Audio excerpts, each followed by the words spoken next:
Magandang araw mga kasolar. So muli tayo nagbabalik, ang inyong kasolar, si Solarens. Bagong brand na Active Balancer.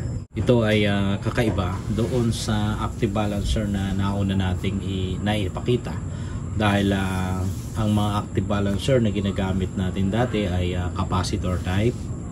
Meron din yung inductive type at yung inductive type na yon, medyo maganda yung cover, maganda yung pagkakabox kasi mayroong magandang safety kinalalagyan, at yun ay 10 amperes rated.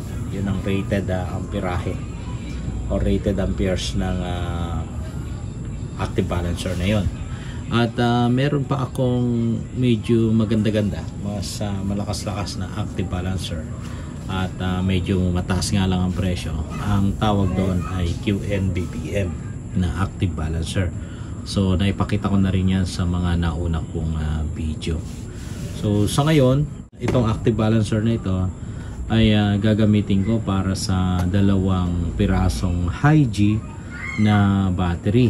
So one solar, itong high-G na ito ay 120 amperes. Kaya high-G yan dahil yung laman mismo niyan, yung cells ay high-G ang brand. Pero yung battery pack yung white na yan ay one solar. So tingnan natin kung anong pwede nating malaman dito, dahil bago lang ito sa akin, at yung price niya medyo mas mababa compared doon sa color black na ginamit natin So ito na, ayan. At kung makikita nyo, dalawang piraso kasi dalawa rin yung ating paglalagyan. So ayan, dalawang piraso. At itong color blue na ito yung tinatawag na balance leads. So since 48 volts ang paggagamitan natin, ito ay mayroong 17 na wires. So balance wires ang tawag dito. So mula dito, ito yung black na ito ay para sa negative line lang, or main negative terminal ikakabit dyan, ilalagay. At itong mga itong 16 pieces na ito na kulay blue ay para sa lahat ng positive. At itong pinakadulo na ito ay ilalagay doon sa main positive terminal. Okay, so bilangan natin so kung ito dapat 17 na strand siya, 17 ng balance wire, pero kung ang bibilangin lang natin ay yung para sa positive, so dapat merong 16 na pieces na balance wires yan, balance leads. 1, 2, 3, 4, 5, 6, 7, 8, 9, 10, 11, 12, 13, 14, 15, 16. So 16 na balance wires itong para sa positive. At sabi ko nga, itong black na ito ay para sa negative at pang 17. Okay, so tama so ito parehas lang din naman yan kasi dalawang piraso, at ito yung para sa negative, at itong lahat na ito ay para sa positive. Okay, so pag ilalagay na natin yan sa mga cells, ayan, pakita ko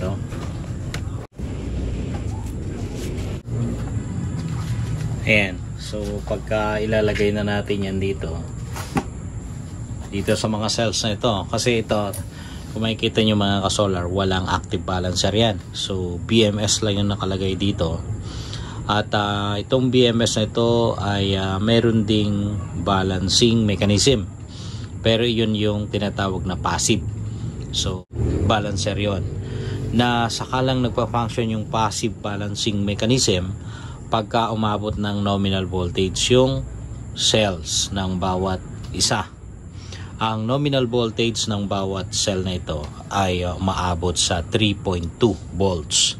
So kailangan munang umabot sa ganong status ng charge ng battery bago mag-activate yung passive balancing.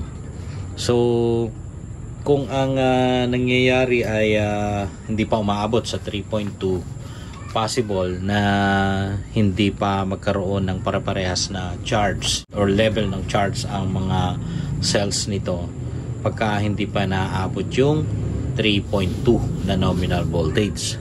Kaya kailangan natin ito dahil itong ganitong active balancer, although 1 ampere, ayan, 1 ampere lang yung current nito, magpa-function na ito agad kahit hindi pa umaabot ng 3.2 ang voltage or level ng battery. So ibig sabihin yung mga cells na yan ay kaya nang balansehin kahit mas mababa pa sa 3 volts or equal to 3 volts itong mga cells na ito.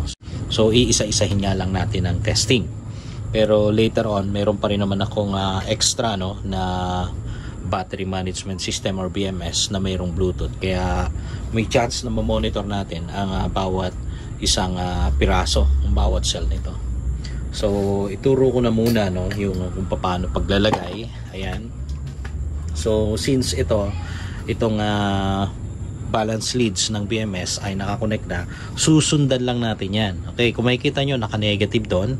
Ayan. At may negative din tayo dito. Yung negative na yon ay kulay black. So kulay black din tayo dito. Tatap lang natin yan dyan. Okay. And then yung first positive, ayan, dun sa katapat nun. Okay. So 1 cell, second cell, third cell, fourth cell, fifth cell, sixth cell, seventh cell, 8 cells. Ayan. 9 cells, 10, 11, 12, 13, 14, 15, 16. So dito natin ilalagay yung last na positive terminal. At ito yon. Ito. Okay. So ganun ang mangyayari. Diba't na ipakita ko na kanina na ito first cell, ayan, second cell, third cell, fourth cell, fifth cell, sixth cell, seventh cell, 8 cell, 9 cell, 10 cell, 11 cell, 12 cell, ayan, 13 cell, 14 cell, 15 cell, and 16 cells. So ganun lang, susundan mo lang.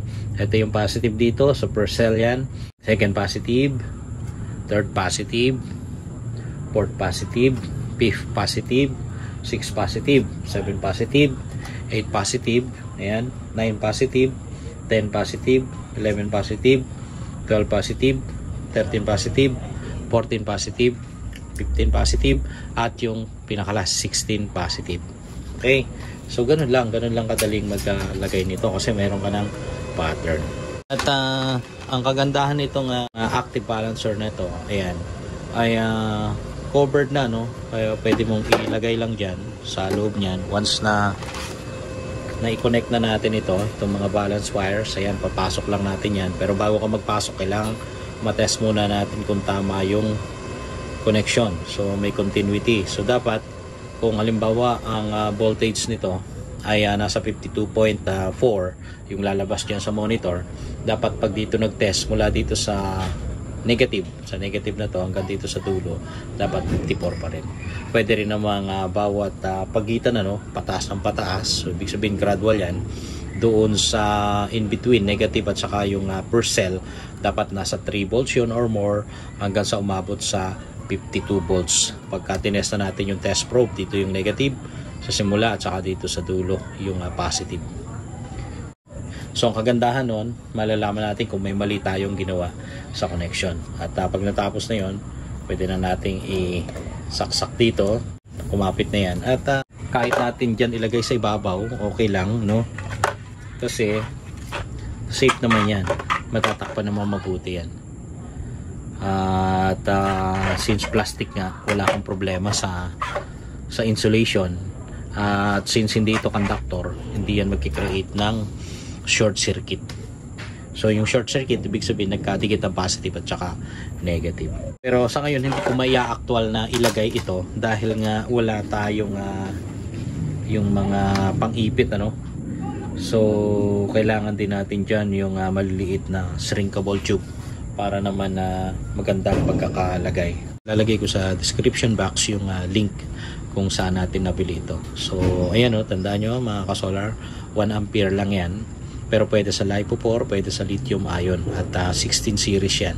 So pwede rin ito sa 15 series, pero hindi na pagaganahin nitong dulo. At kaya lang pagka 15 series, mababa yung magiging highest voltage mo para sa iyong setting. So yun muna mga ka-solar, no? At pag nailagay ko na dyan sa dalawang battery na yan, ito yung isa, ito yung pangalawa, ay magkakandak tayo ng another testing. Tingnan natin kung may mga lumilipat na amperahe papunta sa kabila at kumukuha ng ibang amperahe papunta rin sa ibang cells. So ayan, dalawa yan, kaya dalawa rin natin binili. Dalawang high G battery na 120 ampere hours at nakaparallel yan ngayon.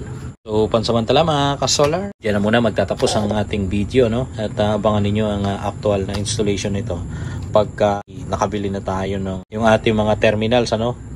Maliliit lang naman yon, pwedeng nakaipit o kaya yung circular. So yun lang muna mga ka-solar, maraming salamat sa panonood at usap tayo sa susunod na video. At muli ang inyong ka-solar, si Solarens.